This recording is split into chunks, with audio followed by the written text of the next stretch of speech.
नमस्कार मंडळी, तर आज आपण पाहणार आहोत आहे ते साहित्यामध्ये म्हणजेच फक्त 2 पदार्थ वापरून सुंदर सुबक आणि जिभेवर विरघळणारी मिठाई कमी वेळामध्ये कमी खर्चामध्ये आहे त्या साहित्यामध्ये ही मिठाई बनणार आहे। अशा नवीन रेसिपीज पाहण्यासाठी आपल्या चॅनलला सबस्क्राइब करायला विसरू नका। ही मिठाई बनवण्यासाठी आपल्याला फक्त तांदूळ आणि साखर लागणार आहे। सर्वात पहिले कढईमध्ये 2 ते 2.5 चमचे मी तूप घालून घेत आहे। तूप घालून घेतले की ते थोडे वेळ गरम होऊ द्यायचे आहे। चांगले तूप गरम झाले की त्यामध्ये अर्धा वाटी मी तांदूळ घालून घेतला आहे आणि तांदूळ चांगला खरपूस लाल होईपर्यंत आपण परतून घेणार आहोत।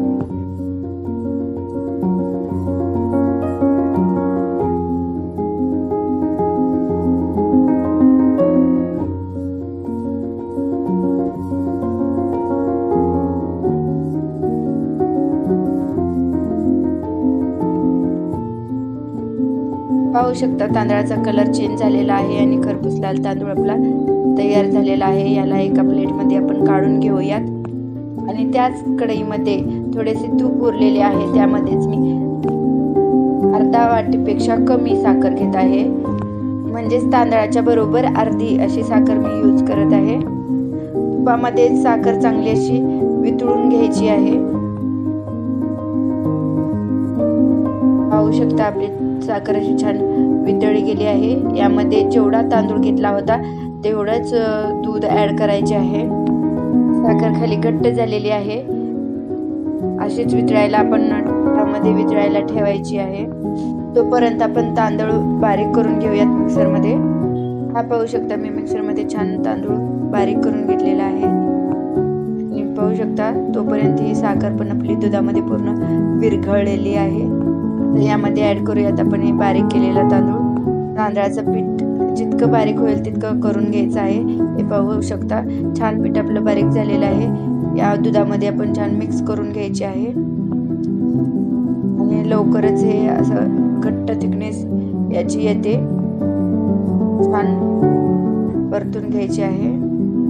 हवे असल्यास तुम्ही काजू बदामची बारीक केलेली पेस्ट यामध्ये ऍड करू शकता। ड्रायफ्रुट्स पूर्णपणे ऑप्शनल आहेत, तुम्ही घालू शकता किंवा नाही। पूर्णपणे दूध आटलेले आहे आणि असं छान गोळा तयार होत आहे। याला 2 ते 3 मिनिटांसाठी आपण झाकून ठेवूयात आणि याला छान आपण वड्या तयार करण्यासाठी आता एका प्लेटमध्ये घेणार आहोत। एक समान सगळीकडे स्प्रेड करून घ्यायचे आहे आणि छान वड्या कापून घ्यायच्या।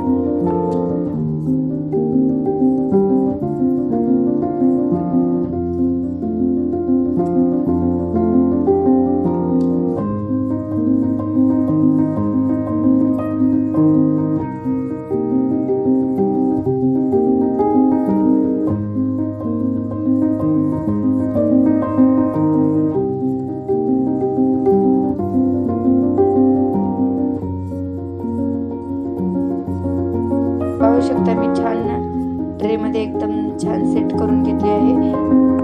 थोडंसं डेकोरेट करण्यासाठी यावरती मी पिस्ता घालून घेत आहे आणि छान याचे काप पाडून घ्यायचे।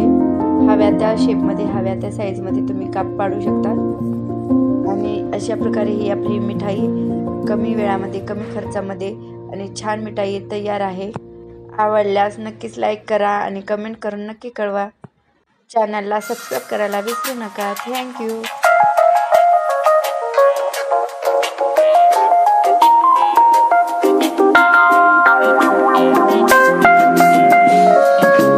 Do you love me, Matthew? I do. Honestly?